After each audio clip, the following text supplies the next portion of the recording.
nous pose ce problème, voici pourquoi nous disons qu'il faut d'abord décoloniser notre pays, la Côte d'Ivoire. Parce que sans décolonisation, vous pensez qu'actuellement on n'est pas encore. Écoutez, on n'est pas encore décolonisé. Ah bon? Oui, on n'est pas encore décolonisé. La Côte d'Ivoire a été décolonisée.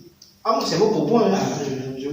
Non, mais moi je vous dis que la Côte d'Ivoire n'est pas encore décolonisée. Depuis 1893, nous sommes colonie française jusqu'à aujourd'hui. Ça fait 133 ans que nous sommes encore dans l'espace colonial. Mais vous avez dit que vous avez posé la question de savoir est-ce que ce ne sont pas les accords que nous avons tissés. Mais ça veut dire que si on était encore décolonisé, il n'y avait pas avoir l'élément d'accord qui nous empêchait d'atteindre certains objectifs. C'est parce que justement, il y a une forme d'accord qui pèse sur nous comme une épée de Damoclès qui fait que toutes ces solutions proposées là ne peuvent pas être mises en application.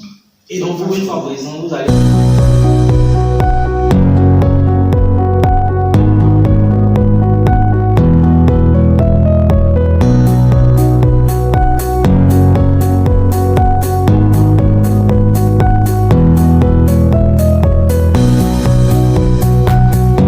Bonjour à tous, bienvenue à notre podcast citoyen, le rendez-vous des champions. Aujourd'hui, nous avons 3 sujets, notamment la question des PME. Pourquoi est-ce que les PME aujourd'hui n'arrivent pas à être des mastodontes? Comment on arrive à créer des champions nationaux dans nos différents secteurs d'activité? La question de la suppression des districts autonomes, excepté Yamoussoukro et Abidjan. Et on va terminer par la crise du cacao en Côte d'Ivoire. Nous sommes avec un jeune, le Dabé Nobo, qui est président du parti politique Front Patriotique Panafricain. Il est également auteur, jeune auteur. Je pense qu'on aura le temps de changer sur la question. Bonjour, monsieur Dabé. Bonjour. Ça va bien? Ça va très bien, je suis chaud. D'accord, super. Félicitations pour votre livre. Merci beaucoup. C'est quoi le livre? Quelle est l'essence du livre? Bon, le livre, d'abord le titre c'est De la jeunesse à la politique, une vision pour l'avenir de la Côte d'Ivoire et de l'Afrique. Donc, dans ce livre, je retrace pratiquement mon parcours, mon expérience politique en tant que jeune. Parce que dans notre pays, la Côte d'Ivoire, la question de l'engagement politique des jeunes revient chaque fois, surtout quand il y a des élections, sur où sont les jeunes en politique. Il était quand même important pour nous de matérialiser notre engagement et puis inspirer plus de, notamment les générations futures, même ceux présidents qui tardent à vouloir s'engager en politique, à partir de notre expérience, ils peuvent s'engager. Donc ce livre vient, n'est-ce pas, apporter un besoin d'engagement pour les jeunes qui sont encore en attente de s'engager en politique. D'accord, super, super. Je pense que vous avez visité toute la chaîne de valeur, parce que dans le livre, parce que sur le livre, généralement, on conseille sur des acteurs étatiques ou des jeunes qui ont déjà compris l'aspect, parce que les autres, ça semble plus compliqué. Exactement. Donc, parce que les mots sont un peu dilués, pour que tout le monde puisse comprendre. Exactement. Dans un français beaucoup plus familier, dans un français beaucoup plus populaire, pour que la masse populaire puisse véritablement s'approprier ce livre, surtout les jeunes. Donc, on a essayé donc, de diluer le français, mais en même temps le volume du livre. Donc, c'est un livre de pratiquement 100 pages pour ne pas trop effrayer l'esprit intellectuel du jeune qui va vouloir simplement déguster de façon intellectuelle le livre. Donc, on a fait le choix de simplifier le volume du livre. Après aussi, dans le livre, le livre se dégage en 3 parties. Dans la première partie, là, je parle un peu de mon enfance, ce que j'ai fait. Ah, ok. Dans la deuxième partie, dans la deuxième partie, je parle de mon expérience politique et des combats politiques que nous avons menés dans ce pays, notamment le droit d'être candidat à partir de 18 ans, la suppression du parrainage, la suppression de la caution électorale, le redécoupage donc, électoral. Voici des questions que nous avons abordées en proposant bien sûr des solutions. Et dans la troisième partie du livre, j'essaie donc de donner, n'est-ce pas, faire une ouverture sur notre programme, notre vision, ce qu'on entend par. Je pense qu'on aura le temps d'en parler. On aura le temps. D'accord. Parlons de la question des PME, notamment les petites et moyennes entreprises en Côte d'Ivoire. Parce qu'une étude démontre qu'après 3 ans, ces entreprises meurent. Parce qu'elles n'arrivent pas vraiment à exister sous le poids de la fiscalité. Tout ce qu'on connaît, les impôts sont assez chers. Et on se demande, est-ce qu'en Côte d'Ivoire, on aura réellement des champions nationaux dans les différents secteurs, dans l'automobile, dans l'agriculture, dans le riz. Il y a beaucoup de chantiers encore qui sont encore en attente. En tant que président du parti politique, c'est quoi votre analyse par rapport à cette question? Merci. Je pense que c'est une question quand même importante parce qu'on ne peut pas parler du développement d'une nation sans mettre en avant la question économique, surtout les jeunes donc, au cœur du développement économique de notre pays, la Côte d'Ivoire. La question donc, des champions nationaux, c'est une question essentielle et fondamentale. Mais il faut remonter donc aux origines. Moi, j'estime que la problématique donc, de cette thématique-là réside dans le système économique que nous avons dans notre pays, la Côte d'Ivoire. Parce que nous avons un système économique fortement capitalisé. Et donc, vous savez que dans le système capitaliste, il n'y a pas de place pour, on appelle ça comment, les plus faibles. Les plus non, mais les Américains sont capitalistes. Non, mais néanmoins, je pense que les Américains et la Côte d'Ivoire, c'est deux visions différentes, c'est deux paradigmes différents, c'est deux mondes différents.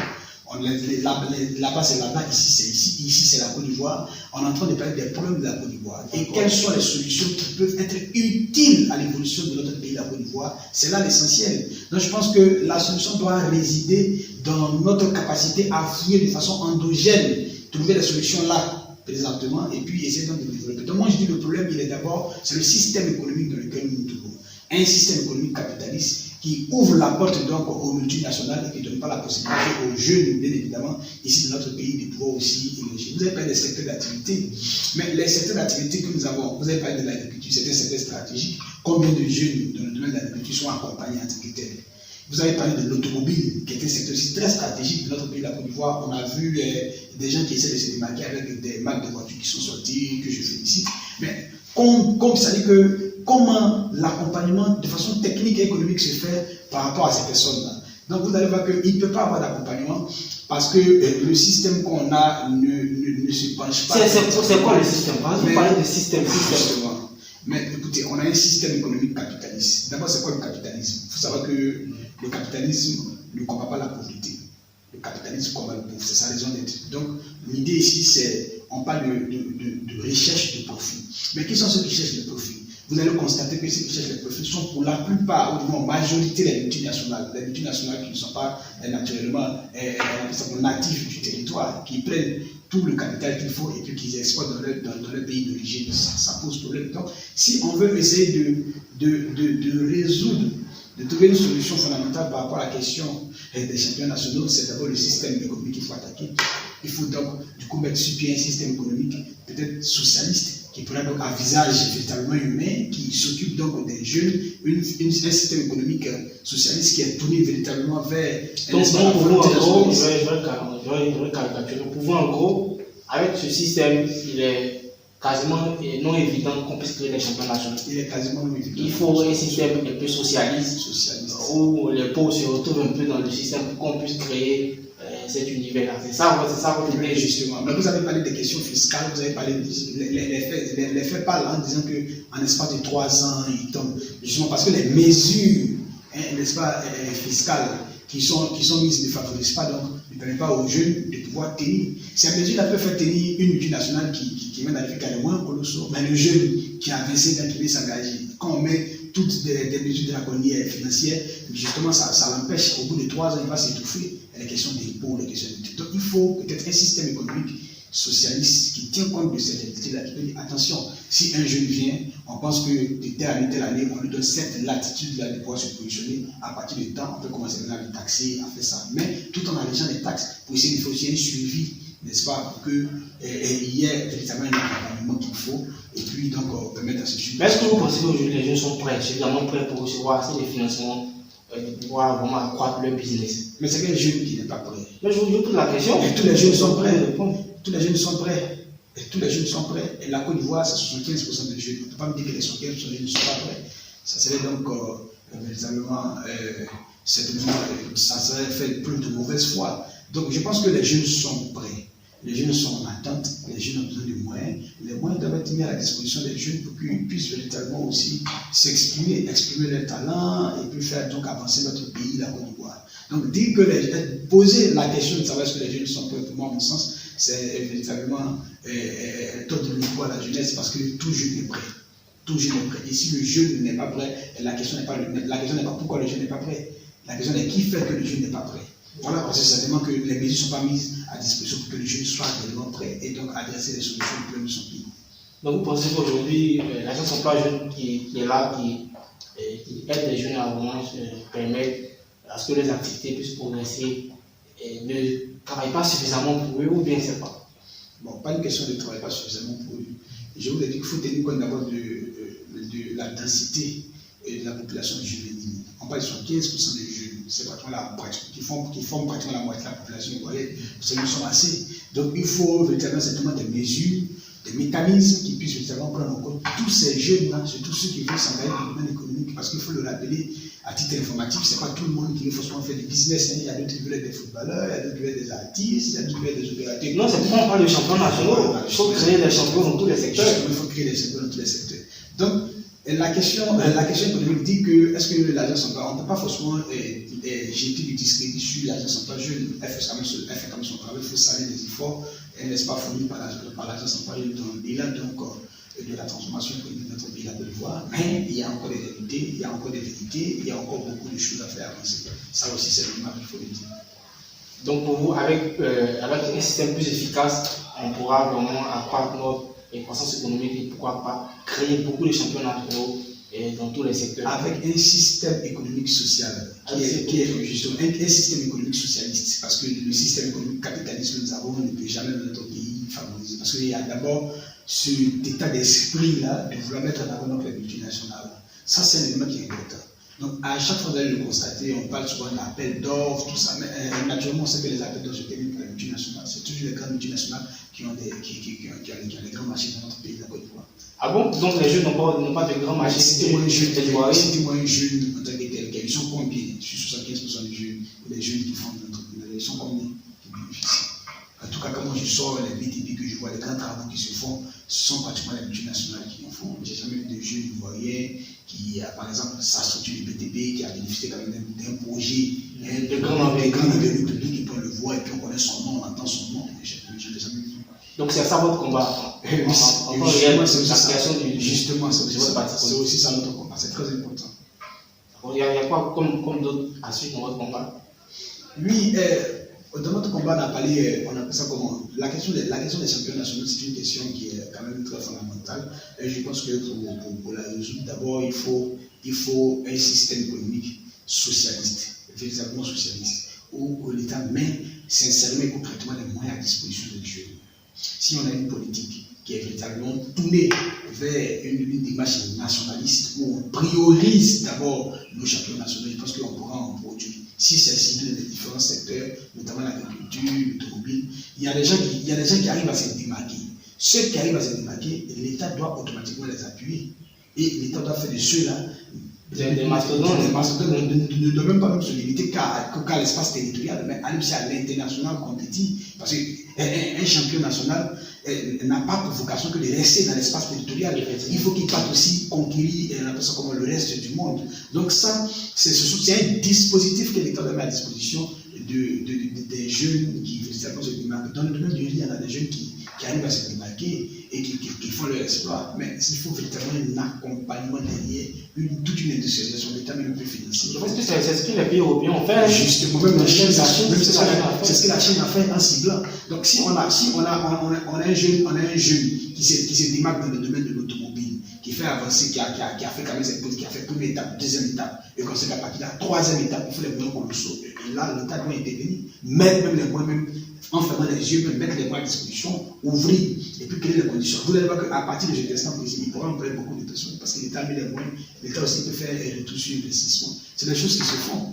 Voilà. Même au Nigeria, les Tony et le Mono, ils ont bénéficié d'un programme que l'ancien président nigérien avait mis sur pied pour favoriser, pour permettre à toutes ces personnes-là, n'est-ce pas, de pouvoir s'élever financièrement. C'est vrai même que la Constitution ivoirienne, dans son article 34, dit que l'État et les collectivités territoriales sont chefs de la création d'emplois des jeunes, mais néanmoins le secteur privé a sa part à jouer. Je pense que le secteur privé même qui crée les emplois, l'État crée les conditions.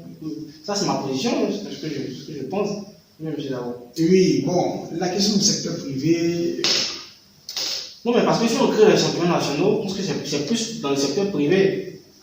Oui, justement, c'est plus dans le secteur privé pour pouvoir aussi peut-être contrôler toutes ces chaînes de valeur là et puis faire des ouvertures pour que d'autres aussi puissent en bénéficier. Il y a des Ivoiriens qui sont dans le secteur privé. Je ne dis pas que le secteur privé revient automatiquement multinational. Non, pas automatiquement. Mais il y a combien d'Ivoiriens qui ont une chaîne de commerce ici au Côte d'Ivoire? La plupart des chaînes de commerce qui tiennent l'économie de la convention de multinationale, il n'y a pas d'Ivoirien qui est conditionné.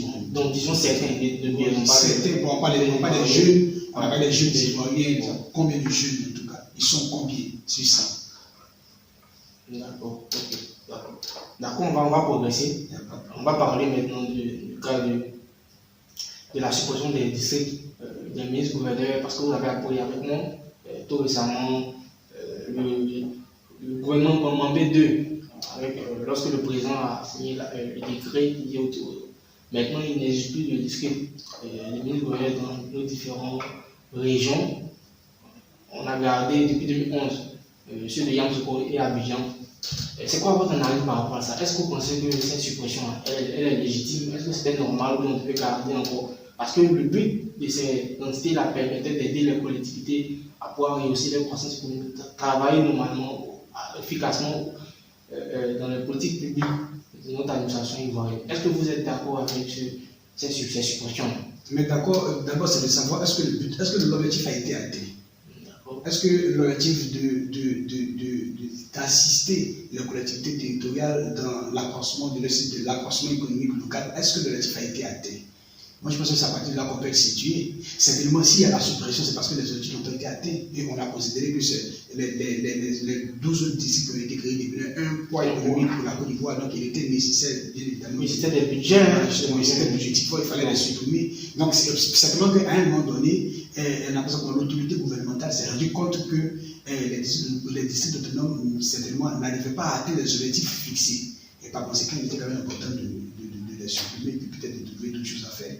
Voilà, moi je dis qu'il était quand même temps, parce qu'après il faut rappeler qu'il y avait beaucoup de personnes qui décriaient ça et de savoir quelle était leur importance, quelle était leur utilité, surtout c'était objectivement, alors qu'on a une population qui court donc sur le poids du chômage, de la misère sociale, de la pauvreté, et que bon, on se permet donc de créer, on appelle ça d'autres districts qui sont alimentés par l'argent du contribuable, finalement on ne sait pas quelles sont les répercussions directes et bien sûr le contribuable. Ça aussi ce sont des éléments à noter. Donc je pense que le gouvernement fait bien donc de supprimer. C'est quelqu'un qui se sont rendu compte que la démarche qu'ils avaient voulu emprunter n'a pas porté, par conséquent il fallait donc supprimer. Certains disaient que c'était des récompenses politiques à travers des postes qu'ils ont. Donc c'est ce que d'autres disent. Je ne dis pas que c'est ce qui est juste, pas dans mon podcast.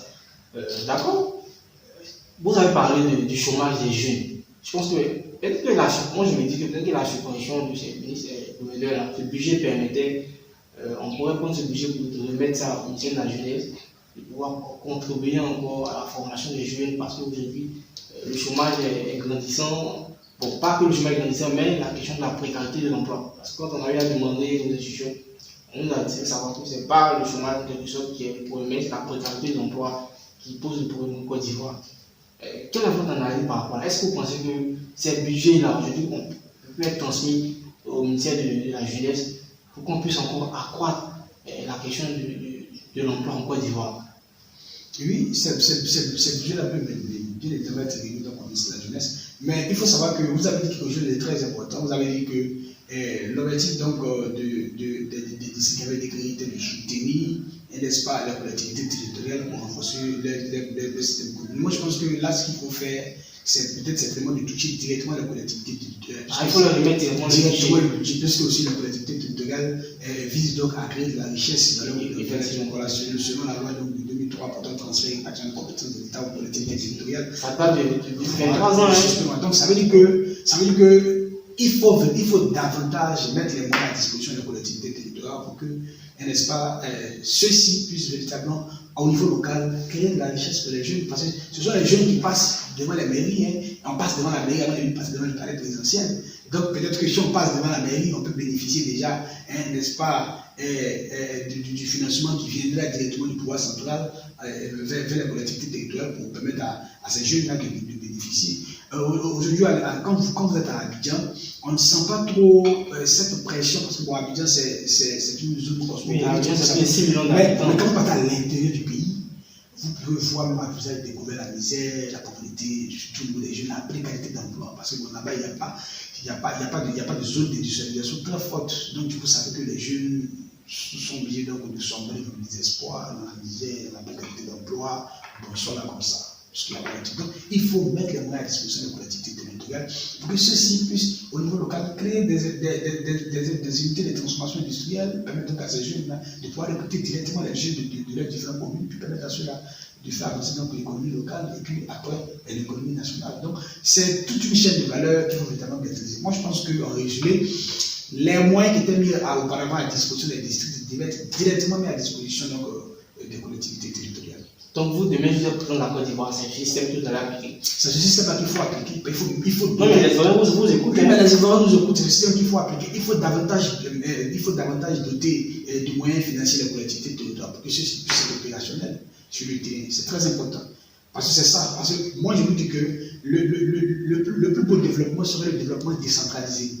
Vous comprenez? Quand vous partez par exemple, vous prenez par exemple à Zagui, vous partez, c'est une zone fruitée, c'est une zone de fruits. Si l'État, donc, dans son programme, décide de mettre à disposition d'une collectivité, de la collectivité, une feuille de route industrielle, que je veux que dans un espace de 2 ans, il y ait une telle capacité de zone d'industrie des fruits en jus. On regarde la densité donc, des jeunes en plein dans la population, c'est pratiquement la population de la Zagui, la population de la région, c'est pratiquement 200 000 personnes. 200 000 personnes, pratiquement 150 000 sont des jeunes. Dans les 150 000 des jeunes, il faut des industries pour que les 150 000 puissent être employés.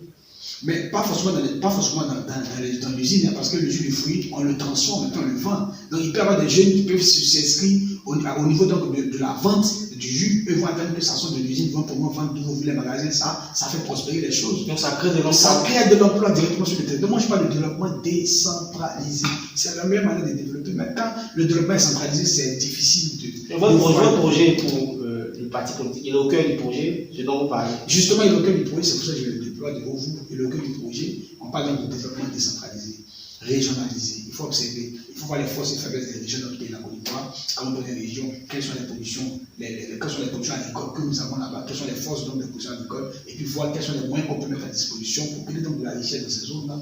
Parce que vous comprenez, donc tout ça, ce sont des mécanismes qui font partie de notre programme qu'on veut en entendre déployer pour le bonheur des Ivoiriens. D'accord, super. D'accord, pas de souci, on a bien compris. Waouh, moi je suis bluffé. Hein. Je vois quand vous êtes prêts, vous êtes préparés, ça fait plaisir de voir des jeunes qui sont déjà d'une grande vision pour la Côte d'Ivoire. D'accord. On va aborder la cause du cacao. Je pense que c'est un sujet qui fait débat actuellement. Depuis le mois de mars, on a constaté que le prix Bourchamp a eu un changement qui était fixé à 2800, qui est passé maintenant à 1200, voilà, qui est vraiment néfaste pour nos populations, pour nos parents planteurs qui sont actuellement nos paysans. Est-ce que vous pensez qu'aujourd'hui, le modèle de système, parce que la Côte d'Ivoire est dans un système qui fait qu'aujourd'hui, on n'arrive pas concrètement à le système de sa stabilisation. On ne sait pas si c'est le système qui pose problème ou bien il faut passer à un autre système. C'est quoi votre analyse par rapport à ça? Est-ce que vous pensez qu'aujourd'hui, on doit toujours continuer à rester dans ce même modèle ou bien il faut vraiment un changement? Par rapport à la question de la crise du cacao. Du cacao, oui, effectivement. Mais pour comprendre la crise du cacao, il faut remonter aux origines historiques du cacao dans notre pays, la Côte d'Ivoire. Il faut remonter aux origines historiques. Et les origines sont toutes des origines, une origine coloniale. Donc, oui, il faut le savoir. Vous savez, la Côte d'Ivoire devient colonie française le 10 mars 1893. Cette année 2006, ça fait 133 ans que la Côte d'Ivoire est encore dans un esprit donc, colonial. La colonisation, quand le colon français est arrivé donc en Afrique dans sa conquête coloniale, il a divisé ses colonies en 2 parties. Ce qu'on appelle la colonie de peuplement et la colonie donc, de plantation. La colonie de peuplement, c'était où partait habiter le colon. Vous allez voir que dans pratiquement les pays du Maghreb, l'Algérie, c'était les pays, et on appelle ça comme à forte concentration, donc colonie de peuplement. C'est là-bas qu'ils vivaient pour la plupart. Après, on parle des colonies de plantation. La colonie de plantation, c'était où le colon avait donc misé tout son esprit, tout son espoir pour se créer de la richesse économique, pour développer donc son pays.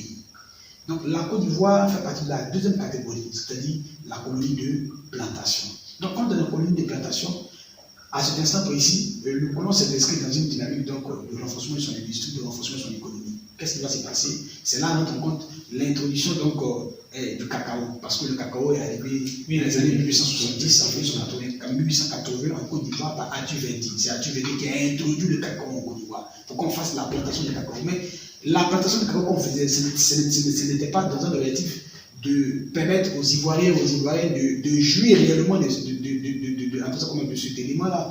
Parce que le cacao, une fois planté, permettent de sortir donc du territoire pour aller donc alimenter le système justement industriel donc de la France et renforcer davantage son économie. Voilà l'objectif. Donc le cacao est donc un système agricole tourné donc vers l'extérieur. Ce n'est pas tourné vers l'intérieur. Et là, ça c'est un problème important. Vous avez soulevé un problème important. La question du système. Faut-il donc refonder finalement le système? Justement, à la question, moi je réponds oui, il faut que le système soit refondé. Parce que le système agricole que nous avons, c'est un système agricole colonial qui a pour objectif donc de renforcer, n'est-ce pas, on appelle ça comment, la poche économique donc, du colon. Donc dès lors qu'on fait ce constat amer, il nous revient le droit de pouvoir véritablement trouver des solutions très importantes. Non mais un instant, je vous arrête un instant. Mais je pense que depuis la session à l'indépendance, c'est en 1964, lorsque le président Fouboigny a adopté le système de stabilisation, quand même le cacao était dans bonne et due forme. Nos parents vivaient aisément. Je pense que c'est à partir de 2011, non pas 2011, à partir de 2002, lorsque le président Laurent Gbagbo a pris le pouvoir, il a changé le système. On est passé à un système de libéralisation où les parents, quand même, aujourd'hui, bon, c'est vrai que la caisse avait débuté depuis 1964, mais au niveau du système de libéralisation, on a vu quand même nos parents planteurs vivre aisément. Il y a eu même la création de certains pôles, même aujourd'hui la préfecture d'Abidjan qui était dans l'ancienne Montelague qui appartenait aux producteurs.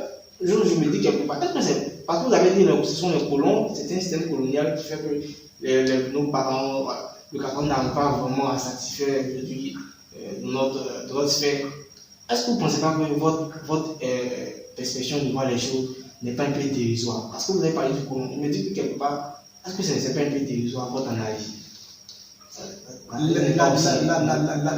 La crise du cacao de notre pays, la Côte d'Ivoire, n'est jamais de solution parce que d'abord, le système agricole cacaoyer dans lequel nous sommes est un système agricole colonial qui est tourné vers l'extérieur. Tant qu'il ne s'est pas tourné vers l'extérieur, c'est votre position, c'est factuel, c'est pas une position. Parce que le prix n'est pas fixé ici, le prix est fixé à l'international. Est-ce que vous comprenez? Donc s'il y a une répercussion à l'international, naturellement qu'il y a une répercussion au plan national. Moi, je peux vous poser la question de savoir, la dernière fois que vous avez mangé du chocolat, c'était quand? Bon, ça date de 2 semaines, 2 semaines, quand même. Moi, je ne me rappelle même pas de la dernière fois où j'ai mangé du chocolat. Parce que le chocolat n'est pas de ma nature. Oui, bon, de façon générale, je viens en train d'expliquer la crise et comment trouver une solution à cette question de crise. Le problème, c'est que l'Ivoirien lui-même, l'Ivoirien lambda, n'est pas consommateur de chocolat. Ceux qui consomment du chocolat, ce sont ceux qui sont en Europe. Donc, ça veut dire que on produit pour pouvoir ouvrir à l'extérieur. Quand on comprend ce schéma, la solution réside donc dans une transformation directe du début jusqu'à la fin de la chaîne des valeurs. Puisque nous, on n'est pas consommateur de chocolat. On ne peut pas se limiter. C'est pas notre nature. On ne peut pas donc se limiter à produire et puis à faire transformer de façon semi-finie le chocolat pour arriver à l'international. La raison aurait voulu que, dès lors qu'on sait qu'on n'est pas consommateur, ce sont les qui consomment, la raison aurait voulu que nous, à notre niveau de la Côte d'Ivoire, en plus, non seulement produit, mais transformer jusqu'au dernier produit fini, et puis maintenant l'emballer comme il se doit, et puis aller le vendre à l'international. Quand c'est comme ça, il devient plus cher, et puis ça permet aux populations de pouvoir en bénéficier. Parce que le seul prix que l'État a, c'est le sortie des droits uniques. C'est le sortie des droits uniques. Alors regardez le gramme du cacao. Quand on le vend, quand on crée le cacao, on le cabosse, on le met dans les grains, il va à l'extérieur. Quand il revient dans notre pays, la Côte d'Ivoire, regardez le gramme du cacao, ce qu'il fait dans le surface de supermarché, qui pèse. Donc, ça veut dire que là, on est interpellé sur l'idée de transformer réellement même du début jusqu'à la fin la question du cacao. Maintenant, si on n'a pas la solution, peut-être que ça va vous choquer. Je pense qu'il serait mieux d'abandonner donc définitivement cette question du cacao et puis de se pencher sur beaucoup de choses qui peuvent permettre à la population de vivre et d'avancer. Moi, je vous prends par exemple le cas du Mali. Non, c'est parce qu'il y a eu la découverte du ciment Badel. Non, je ne suis pas dans le palais, on est toujours dans le domaine agricole. Je vous dis que je laisse le cacao, je prends le manioc. La dernière fois, vous avez consommé du tabac steak. Non, je mange toujours du tabac. Voilà. Moi, j'ai mangé hier, écoutez, hier c'était samedi. Hier, j'ai mangé j'ai mangé, on appelle ça comment, j'étais avec des amis, aux environs de 14 heures, on a mangé, on appelle ça comment, du poisson naturellement, avec salé de la tiéké. J'ai fini là-bas, je suis rentré à la maison aux environs de 20h, 21h, j'ai recouvert la nourriture du soir, c'est encore de la tiéké. Est-ce que vous comprenez? C'est-à-dire que l'Ivoirien est consommateur de la tiéké. C'est-à-dire regarde ce qu'on peut faire. Pourquoi ne pas faire notre modèle économique? Voilà, c'est-à-dire que le manioc même peut déjà remplacer le cacao. Parce que le manioc, de la tige jusqu'au manioc lui-même, tout est utilisable. Dans le domaine médical, dans le domaine cosmétique, dans le domaine alimentaire, agroalimentaire, tout est utilisable. Même le tiers, on le fait avec le manioc. Justement, c'est ce. Donc, à partir de là, ça peut devenir notre nouveau or à le produit de cacao qu'on n'arrive pas à dominer, à dompter, puisqu'il va à l'extérieur. Mais on sait que si les parents qui sont anciennement planteurs du cacao se tournent donc vers le manioc, il faut une conversion vers le manioc. S'ils produisent du manioc, vous allez que l'État sera obligé de créer des grandes usines de transformation du manioc en Attiqué. Les femmes de Tabou, les femmes de grandes coopératives, et tous ceux-là vont venir. Mais on sait que quand on transforme l'Attiqué, il est vendu. L'Ivoirien est vendu. Donc, les 30 millions d'Ivoiriens vont consommer l'Attiqué, ils en consomment tous les jours. À partir de là, c'est une richesse critique. Donc ça, c'est une forme de solution qu'il propose par rapport à cette question de crise. Mais en attendant, je dis qu'il faut une réforme profonde de notre système. Les parents qui produisent du cacao, si l'État veut véritablement résoudre de façon définitive ces questions-là, il faut qu'on arrive à transformer. Les gens nous diront que non, il y a les usines de transformation du cacao en chocolat. Bon, il y en a combien? Est-ce que ça appartient à l'État? Est-ce que c'est nationalisé? Est-ce que ça fait partie du patrimoine de l'État de Côte d'Ivoire, de l'Ivoire, pour dire que oui, ça, c'est notre force économique qui nous permet, c'est une industrie étatique financée à 100% par l'État, il n'y a pas de privé, il n'y a rien dedans, c'est que l'État qui finance et que l'État qui transforme son chocolat par les ventes. C'est vrai, je me rappelle que lorsqu'il y a eu le miracle économique, on avait nos différents secteurs. Tout ça, c'est-à-dire que si l'État aujourd'hui a saut des cacao, par exemple, on sait qu'à partir de saut tous ceux qui vendent le cacao, ça vient vers les sauts du cacao, on fait les transformations de façon directe. Nous, on n'est pas consommateurs de cacao. C'est des gens qui consomment à l'international. En fait, donc selon votre vision, on peut en faire un atout secondaire et puis la matière première peut servir, on peut prendre comment on appelle ça? Donc, vous avez parlé du manioc comme notre première richesse. Notre première richesse. Puisqu'on consomme. Mais on consomme directement. Ça va passer naturellement. Ça passe naturellement, ça crée de la richesse rapidement et efficacement. Parce que tout le monde consomme. La tu est vendu cher à l'extérieur. Il est vendu cher à l'extérieur. Donc, si on le labellise réellement, c'est-à-dire qu'on donne une identité étatique à l'Attiqué, quand il va à l'international, il coûte très cher sur le marché. C'est-à-dire que non seulement on produit, on consomme, on exporte. N'est-ce pas, on l'exporte, on le vend à l'international, ça a des dividendes dans les caisses de l'État. Votre analyse est la même personnelle, mais tenez compte aussi de la réalité. Nos parents ont passé 60 ans, 50 ans de leur vie à cultiver le cacao. On va basculer en une année, on va passer à un autre niveau. On parle maintenant de l'Attiqué, du manioc. Est-ce que vous ne pensez pas que c'est un changement brutal? Non, mais ce sont des périodes transitoires. Et ça se fait étape par étape. Il faut naturellement une politique d'accompagnement, il faut une politique d'éveil de conscience sur la question, il faut tout un accompagnement pour que les parents quittent donc le cacao pour se convertir donc dans le domaine du manioc. Ça va prendre du temps. Hein? Le temps que ça va prendre, le plus important, c'est de solutionner le problème de façon définitive. Il faut solutionner le problème de façon définitive parce que moi, je ne m'arrête pas à mi-chemin dans ma démarche. Si on cherche une solution, il faut que la solution soit définitive et éternelle pour que le peuple puisse véritablement bénéficier. On peut, comme on a dit, faire du cacao notre seconde source. Mais le cacao, il n'y a pas que la consommation, parce qu'il y a aussi le pain de cacao. Ça veut dire que là, regardez, ça veut dire que si l'État s'inscrit dans une dynamique de véritablement transformer le cacao, on ne va pas se limiter au chocolat. On va mettre en mission tous nos chimistes, nos biochimistes qui sont dans les départements, dans les facultés de chimie, tout ça. On va les mettre en mission, nos étudiants, nos experts, l'État, les l'emploi. Oui, ça crée de l'emploi parce qu'on dit, bon, écoutez, qu'est-ce qu'on peut faire en dehors du chocolat, qu'est-ce qu'on peut faire le cacao? Ils vont faire des recherches. Ils vont faire le rapport des recherches que nous avons eu à faire de façon scientifique. On peut faire du beurre de cacao, on peut faire ceci, on peut faire ça, on peut faire ça. À partir de là, ça peut devenir des chaînes économiques que l'État va exploiter. Et quelqu'un disait, un ami disait, toutes nos thèses, nos soutenances qu'on fait, des sévariés, les gens cherchent des cours, des secrets, mais on n'arrive toujours pas à les mettre en pratique. Ah, mais voici qu'on parle de volonté politique. Est-ce qu'il y a une réelle volonté politique? Moi, je vous dis que dès que moi je prends le pouvoir d'État, la première chose que je vais faire, c'est l'audit intellectuel. C'est quoi l'audit intellectuel? L'audit intellectuel, c'est d'abord, c'est-à-dire qu'on va faire un audit pour savoir réellement quelles sont les capacités intellectuelles que dispose notre pays, la Côte d'Ivoire. Par habitant d'Ivoirien, on va essayer de voir. On a des universités publiques, on a déjà dans les universités là. Tout, vous avez parlé des thèses qui sont encore dans les tiroirs, qui n'ont jamais été fouillés. Il faut savoir et puis pouvoir orienter en fonction des domaines stratégiques et des technologies de pointe pour pouvoir faire avancer notre pays, la Côte d'Ivoire. Vous voyez par exemple les gens qui ont fait des recherches dans le domaine de la chimie, qui ont encore fait beaucoup de choses, mais les travaux sont à terre. Vous partez à l'université d'India Bourgois et qui sont spécialisés dans le domaine de légumes, de tout ça. Il y a des travaux qui sont à terre. Donc il faut faire un audit, il faut faire un audit intellectuel de notre pays, la Côte d'Ivoire, pour savoir quel degré de capacité intellectuelle notre pays dispose. Quelles sont les forces et faiblesses intellectuelles de notre pays, la Côte d'Ivoire. À partir de là, pouvoir donc orienter à travers les moyens que l'État va dégager. Parce qu'il faut financer la recherche. Il faut financer la recherche, il faut financer même la recherche, même c'est très important. Parce qu'aujourd'hui, la science. Donc, moi, que notre système éducatif n'est pas adapté. Bien sûr, notre système éducatif n'est pas adapté à nos réalités. Il ne faut pas qu'on va se leurrer. Le système éducatif, comment n'est pas adapté à nos réalités. Est-ce que vous comprenez? Parce qu'aujourd'hui, vous allez voir que tous ceux qui font le. Quand vous sortez, vous allez voir les grands travaux qui se font, les routes et les ponts, la plupart ce sont les Chinois qui font. Ce sont les Chinois qui font. Bon, les Chinois qui vont sur les universités, des BTP là-bas, qui vont venir ici, qui vont venir fermer.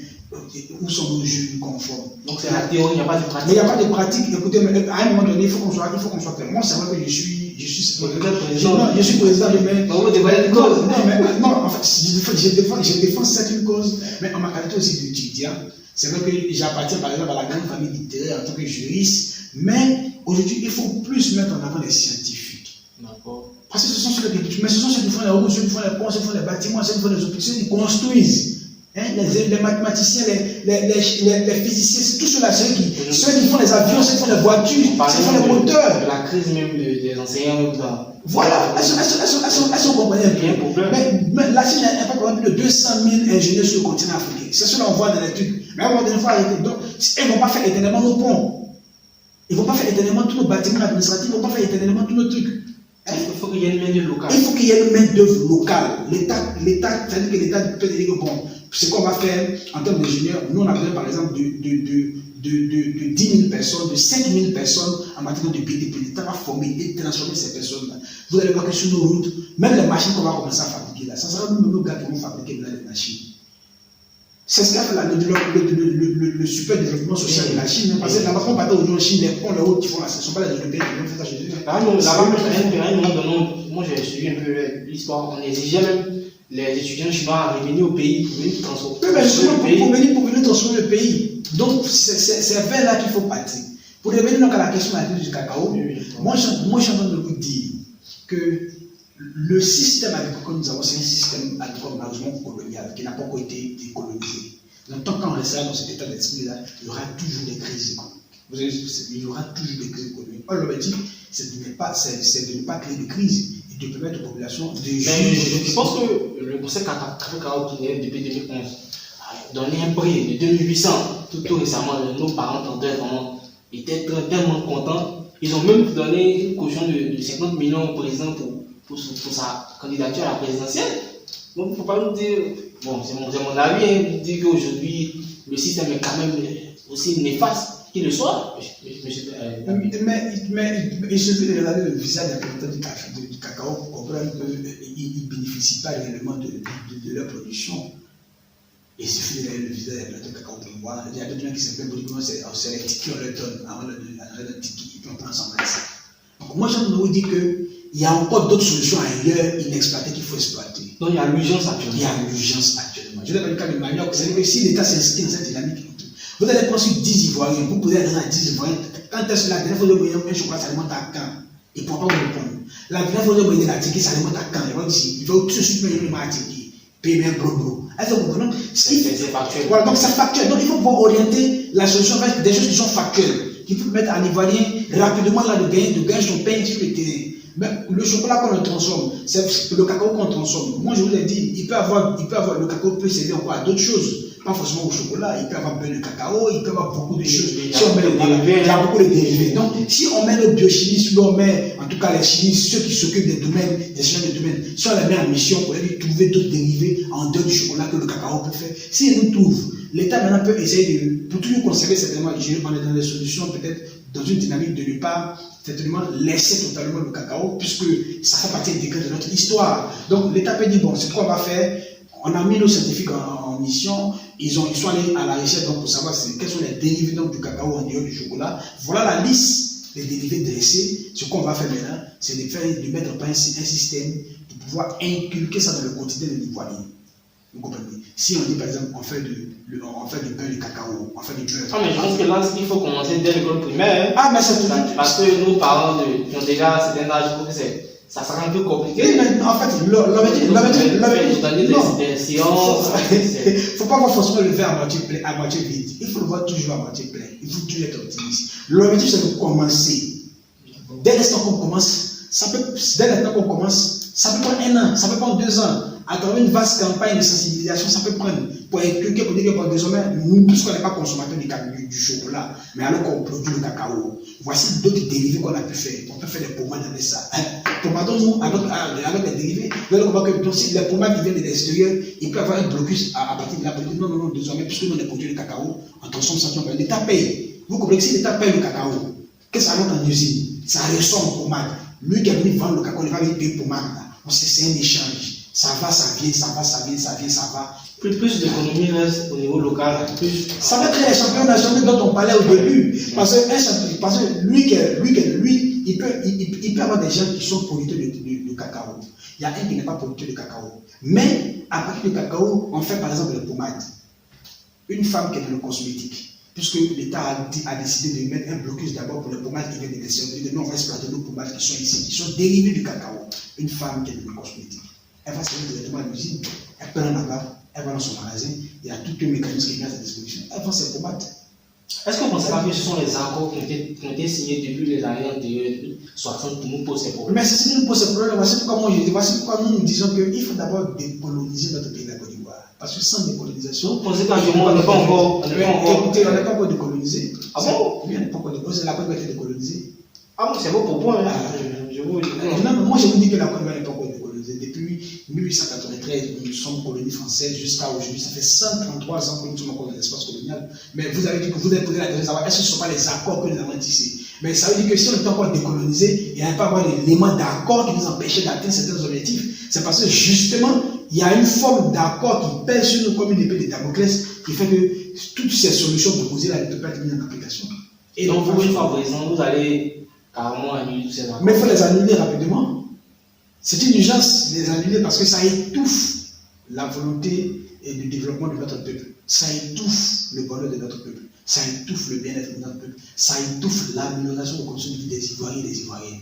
Il faut les supprimer. Il faut ouvrir la voie pour permettre à tout type d'Ivoiriens de participer. C'est quoi votre rêve pour la jeunesse en Côte d'Ivoire? Votre plus grand rêve pour la jeunesse? Mais le jeune, pour moi, un jeune, dès qu'il a peut-être à partir de 18 ans, pour 18 ans jusqu'à 25 ans, une fois qu'il a 25 ans, il a sa maison, il a sa petite famille, il a son petit job. Le strict minimum, quoi. Le strict minimum. Parce que regardez, demain, il y a encore des défis beaucoup plus vastes à relever, notamment les défis de démographie. Oui. Les défis de démographie sont des défis. Quand vous allez prendre un jeune qui a 25 ans maintenant, le jeune de 25 ans, il ne peut même pas faire un enfant. Le jeune de 25 ans. Il ne peut pas faire un enfant. Mais s'il fait, lui-même, il ne peut pas faire un enfant. La jeune a 25 ans, le jeune homme a 25 ans. Les deux ne mangent pas. Les deux dorment chez les parents. Ils n'ont qu'à faire enfant. Il est midi, il n'a pas encore mangé. Il t'imagine s'ils avaient fait un enfant, ça quel moyen il avait mangé. Donc tout ça fait que le jeune ne peut pas s'engager. La personne qu'il ne peut pas s'engager à avoir. Parce que lui-même, c'est pas encore trouvé. Il va faire comme ça, peut-être qu'on va la mettre à l'aise, comment ils vont. Les chemins sont payés.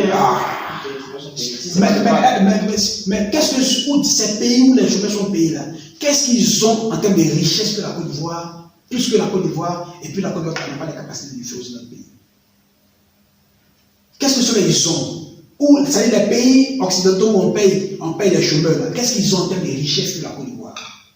Pour que notre pays, la Côte d'Ivoire, c'est une question de volonté. C'est une question de volonté politique. La Côte d'Ivoire, c'est 322 462 km². La Côte d'Ivoire, c'est fleuve, c'est lac, c'est lagune, c'est rivière, c'est la mer, c'est forêt, c'est diamant, c'est pétrole, c'est or, c'est bauxite, c'est cacao, c'est café. La Côte d'Ivoire, c'est palmier à huile, c'est banane, c'est manioc. La Côte d'Ivoire, c'est une richesse qui peut quand même mettre ses enfants à l'aise. La Côte d'Ivoire a ses capacités. Si la Finlande est le pays le plus heureux, alors que là-bas, ça vient du poivre qui rend les gens heureux. Et puis ici, on a du cacao, on parle des gens heureux. On a du manioc, on parle des gens heureux. Il y a du lignane, on parle des gens heureux. Il y a la tomate, on parle des gens heureux. Il y a du riz. Il y a tellement de choses. Et puis on n'arrive pas à rendre des gens heureux. C'est que c'est un problème soit du système qu'on a et de volonté politique. Aristote disait que la politique est faite pour le bonheur des populations. C'est fait pour le bonheur des populations. Et ici, en Côte d'Ivoire, l'homme politique qui prend le pouvoir, la Côte d'Ivoire a un tableau de bord qui permet donc à l'homme politique de pouvoir mieux manier et puis mettre les populations à l'aise. Parce que la Côte d'Ivoire regorge tout. La Côte d'Ivoire a tout. Oui, même au niveau de la production d'électricité, on fournit même l'électricité même à d'autres pays. Mais après même l'électricité, il faut tendre vers les énergies éoliennes. Il faut tendre vers l'énergie solaire parce qu'on a du soleil. Au nord, on n'a pas trop du soleil. Bon, c'est pas le sujet, mais j'allais vous demander. Il n'y a pas de problème. Parce que je dis tout le monde se plaît, on dit fait chaud, on coupe le courant. Qu'est-ce que vous pouvez dire par rapport à ça? Oui, mais il y a des chercheurs qui ont parlé d'énergie thermique, qui ont parlé de beaucoup. Ça, c'est des choses vers lesquelles il faut mettre nos ingénieurs à contribution. Vous voyez que la question d'ingénieur devient à chaque fois qu'on entend parler. Il faut dire que le financement de la recherche est très important, elle est capitale pour le développement d'une nation. Il faut mettre cela en mission. Ils vont dire qu'on a fait des études, il nous faut des énergies éoliennes, des énergies solaires, des énergies thermiques. Parce que la Côte d'Ivoire, tout ça. Est-ce que vous comprenez? La Côte d'Ivoire, toute sa chaleur qui est au nord, là, on peut transformer ça en courant. Et puis les gens vont bénéficier là-bas. Vous comprenez? Donc, mais après aussi, parce que le secteur de l'énergie, c'est un secteur très stratégique. Parce que vous voyez que l'énergie n'est pas à 100% détenue par l'État de Côte d'Ivoire. Ça fait partie. Par contre, c'est un levier de souveraineté. L'eau aussi n'est pas à 100% détenue par la Côte d'Ivoire, par l'État de Côte d'Ivoire. Donc, tout ça, ce sont des questions qu'il faut après revisiter. Vous avez parlé des questions de contrat. C'est ça qu'on parle en fait. Et tant qu'on sera dans ce schéma-là, on ne pourra pas permettre. Et cher ami, il est inconcevable que la Finlande, un pays, c'est ça, la Finlande, un pays qui est qualifié de le plus heureux du monde, alors qu'en termes de richesse économique, ils n'ont rien contrairement à la Côte d'Ivoire, comparé à la Côte d'Ivoire. Ils n'ont rien comparé à la Côte d'Ivoire. Ça veut dire qu'entre la Côte d'Ivoire et la Finlande, s'il devait y avoir un pays le plus heureux au monde, ça devait être la Côte d'Ivoire. Ici, on a toutes nos ressources. Et si ce n'est pas encore la Côte d'Ivoire, posons-nous les vraies questions et tendons vers les vraies solutions. Merci, M. Dabo, d'avoir pris part à notre podcast. C'était un moment de gaieté. Vous avez pris part à nous expliquer en long et en large la question de la cherté de la vie, si on peut le dire ici, parce qu'on a quand même parlé de tous les sujets. Merci d'être venu. Bon, vous regardez la caméra, vous donnez votre mot de fin à la jeunesse africaine qui vous regarde en tant que parti politique. Qu'est-ce que vous pouvez dire? D'abord, est-ce que vous serez candidat pour les élections municipales à venir? C'est une question que je demande. Oui, là j'étais confronté à des difficultés d'âge, mais maintenant j'ai 25 ans plein. Il faut avoir 25 ans pour être candidat, ça veut dire beaucoup de choses. Voilà, donc on se... Ça veut dire beaucoup de choses. J'ai 25 ans maintenant, ça veut dire beaucoup de choses. Ouais, comment il est ça me rappelle le Charles de Goudet. C'est pareil, quand tu poses une question, il te pose sur le code de droit des pays canadiens, c'est pour avoir 25 ans. Cette année, j'ai 25 ans. Donc, on verra. Ça veut dire beaucoup de choses. On verra là-dessus. On dira. D'accord, c'est quoi votre mot de fin? Oui, mon mot de fin à la jeunesse africaine et singulièrement à la jeunesse ivoirienne, il faut s'engager en politique.